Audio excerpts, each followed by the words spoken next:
আসসালামু আলাইকুম। আমাদের সোনালী কালার বা কক মুরগি যারা পালন করে বা যাদের খামারে একবার এন্টারাইটিস হয়েছে, তারা সবচেয়ে বেশি প্রবলেমে আছে। অনেক টাকা খরচ করার পরও দেখা যাচ্ছে যে এন্টারাইটিস কন্ট্রোল হচ্ছে না। আসলে এখানে বুঝতে হবে, এখানে শুধুমাত্র ক্লোস্ট্রিডিয়াম পারফিনজেন্স এন্টারাইটিসের জীবাণু থাকে না, এখানে ইকোলাই সালমোনেলা থাকে।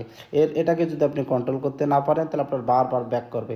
পাশাপাশি যদি আপনার কক্সিডিয়ার আইমেরিয়া স্পিসিস থাকে, এগুলো কাজ করে কি, মুরগির গার্ড হেলথ, মুরগির যে খাদ্যনালীগুলো থাকে এগুলো নষ্ট করে দেয়, তখন ব্যাকটেরিয়া সহজেই বাসা বাঁধে, তখন দেখা যাচ্ছে এটা বারবার ব্যাক করে। পাশাপাশি আপনাকে প্রোবায়োটিকের পরিমাণ বেশি বাড়াতে হবে, প্রোবায়োটিক বেশি বেশি খাওয়াইতে হবে। আপনার ফিডকে ভালো রাখতে হবে, আপনার জন্য টক্সিসিটি না হয় টক্সিন বাইন্ডার ব্যবহার করতে হবে। মেইন হলো যে আপনার ইকোলাই সালমোনেলা কন্ট্রোল করতে হবে।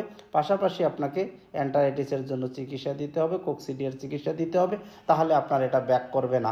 আপনার যদি পানির পাইপলাইনে যদি জীবাণু থেকে যায়, বায়োফিল্ম থেকে যায়, তাহলে কন্ট্রোল হবে না।